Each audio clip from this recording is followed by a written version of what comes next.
What's good, y'all boys? It's Still Got 102 and we are back with another video, man. Yes sir, we got week 16 of the franchise and we got a rematch against the Giants. The first game we played a couple weeks ago was really good, and I mean this one's even better. He changed up his offensive scheme completely, and as you guys probably can tell from the title, Saquon was having himself a day. We were having so much trouble stopping him, and we got some upgrades going on in the background. But like I said, it's a really good game. Hope you guys enjoy. Appreciate all the support. Enough talking, let's get to it.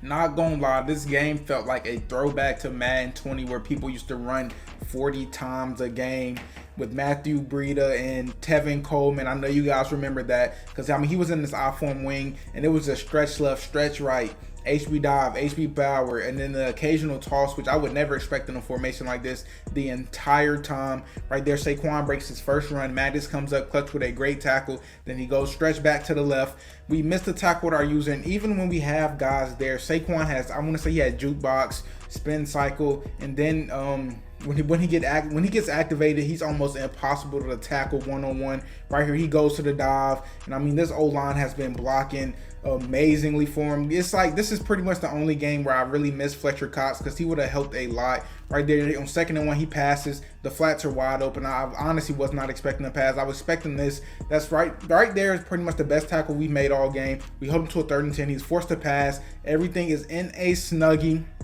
He decides to hurry it up, go for it on 4th and 6, and when you're going against a runner, this is exactly the positions you want to put them in. That's why I blitz right here. I'm gonna force him to make a read. He pretty much picked up the blitz, but everything was in a snuggie, so he did all that, chewed all that time, and just to not score points, that's a huge win for us right there. That's an absolute laze to TJ Logan. Next play, we handed off to him, 3rd and 5. I thought we had a seam, but I swear running backs just cut up so slow.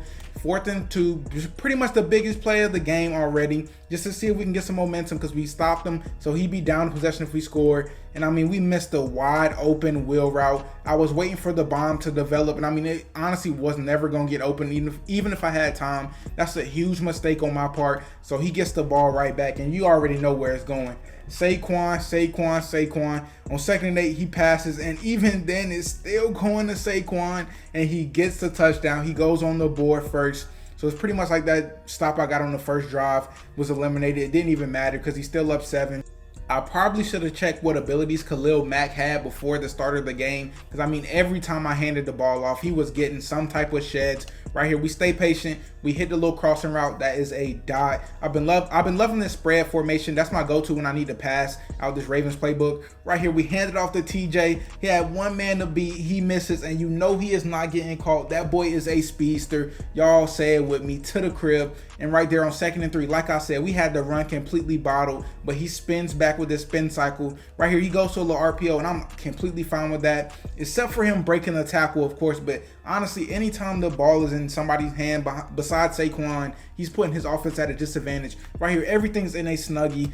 Daniel Jones gets out the pocket, and then Ross comes up and late. He hits us with a whoop, and he gets the easy touchdown. That is so tough. Right here, we roll out for no reason. We get the under pressure inaccurate. Andy Isabella was screaming wide open. 3rd and 12, he leaves the middle of the field wide open. We dump it underneath to my boy Rieger, and that is a die. 2nd and 7, we see him lacking with Jabril Peppers. We hit my boy Watkins, hit him with a whoop, and you gotta be out right there. Come on, man, you were way too fast to be getting caught. We handed to TJ Logan, the workhorse. That man is balling for me. It's 2 minutes left. I'm not trying to score too fast. He run commits, and he was guarding the bubble. I mean, I rarely ever throw that bubble in this formation just because it gets picked so easily. The defenders will literally walk through those 2 blockers. That play just is not really good unless you're going to hand it off or run with the quarterback. Right there, 3rd and goal, and we just got put in an absolute snuggie. It was just disappointing to watch that play. Every route I put out there was pretty much bagged. We tried to run around with Hurts, nothing. And on 2nd and 6, he throws an easy pick 6, but he somehow gets it inaccurate when nobody was really around him. Come on, Matt. And y'all, this play, luckily for us, he was already down the field. It was a legal forward pass, because I mean John Ross hits us with a spin, and that speed is crazy. He is out of there. He's probably 99 speed by now. That might have been one of the best plays of the year, but luckily for us, is coming back. that play pretty much just summed up our first half. We played extremely bad. I feel like we get the ball back, we cook up a dot to Andy Isabella. You cannot guard him in man coverage. That boy is out of there. Yes, sir, to the crib, and we're finally getting the lead, man. It feels like it's been a long time coming, but we finally get it right there. He hits Evan Ingram. Daniel Jones, the way he throws the ball, like it floats so you think it'd be a bad thing, but it gives it enough air to where it makes my guys not jump up and get interceptions. He was honestly just throwing dots right there. He hands it off to Saquon. We are all over that. I'm starting to figure out a little bit of run defense, not too much though, because he was still breaking some here and there, making him pass a lot more. He goes back to that same play, and I'm like, maybe once, but not twice. We are not having that. Great defense, and way to go get that sack. It's 3rd and 21. We just cannot give up anything crazy. He might have had the wheel route to Saquon. I don't know if Daniel Jones would have been able to make that throw, but I mean, he has all day. Get out of the pocket. Kenny Golladay is out of there, and Avonte Maddox didn't even attempt to tackle him. He honestly be ashamed of himself. And of course, he's still running man, and our best man beater is Andy Isabella. That boy is just balling. We hit Watkins, not to be outdone. He almost gets out of there, but just a great shoestring tackle. Those wheel routes, if you run bunch and you know that we're right on the outside, if your opponent's running a lot of cover 4, motion it out, and it's guaranteed to be open every time. Just make sure you pass either to the outside or you might throw an interception. I started to notice if his guy was out there like that, he was either running man or cover 4, and if his outside linebacker is on the line, he was cover 3. I started to pick up on that tendency. Right here, we on 2nd and 10, we dump it off to TJ. And I mean, he absolutely takes our head off. I'm glad TJ Logan has gotten over his fumbling problem. I think the spotlight was a little too big, and I mean right there, that honestly should have been an interception.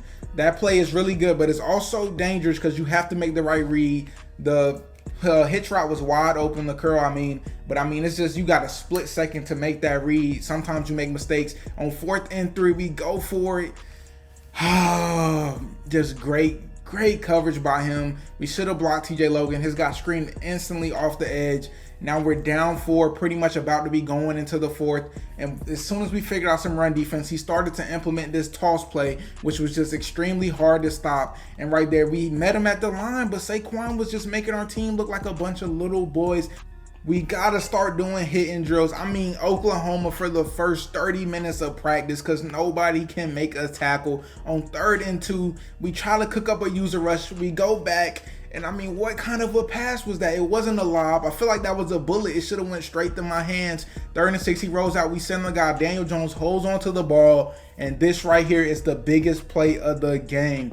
Instead of taking his 3 to go up 7 points, he decides to go for it to see if he can score. I don't fault him, because this pretty much, if he scores right here, it pretty much puts the game away. Only 2 minutes and 12 seconds left. Everything's in a snuggie. We get the pressure inaccurate, and my boy Humphrey make a great play. Give me those. That is so much defense. We almost ran out right there. We probably would have been at the 1 yard line, but we get the ball back, and you already know what's going on. This is going to be the last drive of the game. I do not want to give him the ball back with more than 10 seconds, honestly.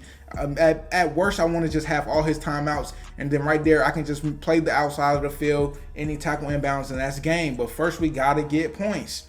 Luckily for us, he didn't take his 3, so now a touchdown wins it. 1st and 10, we hit this little in route to TJ Logan. That route is really good because it looks just like a wheel until he just cuts in. That's a dot. 36 seconds left. I'm not calling my timeouts too fast. 25 seconds left, 2 timeouts. That's plenty of time. Right there, we almost got sacked. That would have been so detrimental. 2nd and 10, we throw it away. Before that, we hit TJ Logan on the wheel. He comes and make a great tackle with his user. Timeout is 15 seconds left. 1 time out. It's 3rd and 3. And y'all, look at this. I know the backside dig's coming. I make him bite down on his user, but we stepped up too far.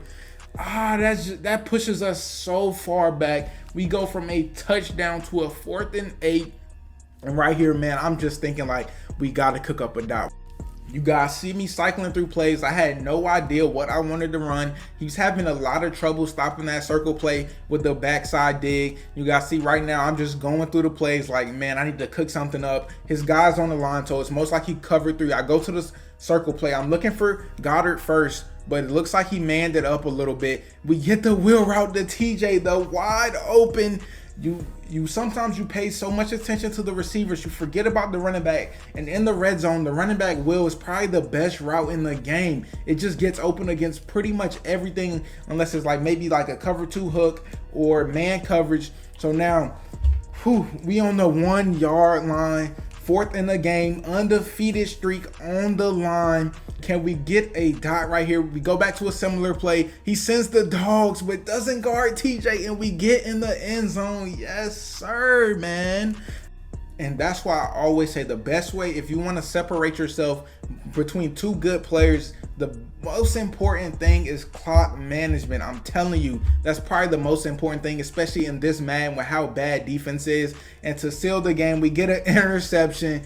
Shout out to my boy Harris. That's the user. And I mean, that was just a super good one. We've had a lot of really good ones in this franchise. That Panthers game was the start. Then we had the one against the Jets, the first one against the Giants. We have this one. I'm probably missing a few. That one against the Broncos was really good, even though the final score doesn't show that. But like I said, man, this was a super entertaining game. Really good game. GG's to my opponent.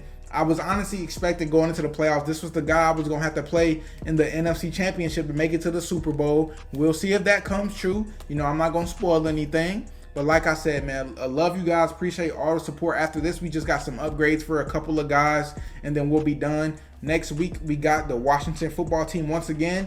And don't think it's going to be a blowout like last time. I'm not going to lie. It's a lot better game. He came out determined. He said he got blown out, and it was not happening again. So, yeah, that should be out on Christmas Eve. Hope you guys are having great holidays, and I will see you there. Peace.